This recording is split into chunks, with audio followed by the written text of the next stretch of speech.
What was the impact, the socioeconomic impact of the Franciscan missions founded by Spain between 1598 and 1810 on Native Americans in these three states? The missions were a congregation. Land and people were not really separable. That's juxtaposed against this profit motive for the settlers and governors. And where the U.S. immigrants are most numerous, Native Americans had the least rights. We have outcome measures for Native Americans. Those that had contact with missions were considerably more Catholic. They had lower crime rates. They had higher income from agriculture, higher earnings overall. We're not saying that missions were the best thing that ever happened to Native Americans. Well, of course not.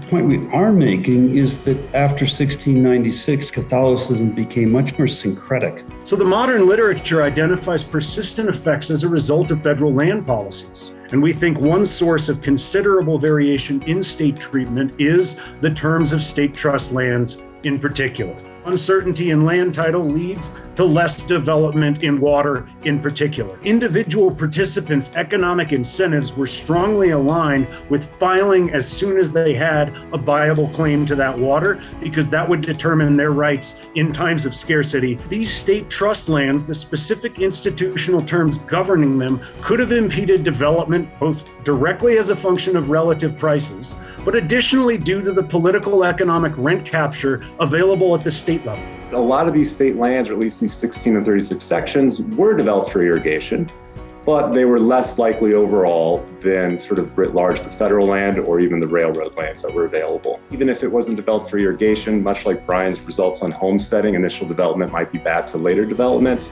Native Americans have very low rates of voting. This is well documented in the literature as well as very low trust in vote by mail in particular. Vote by mail is how most of us vote these days. Native Americans on reservations have typically what's called non-standard mail service.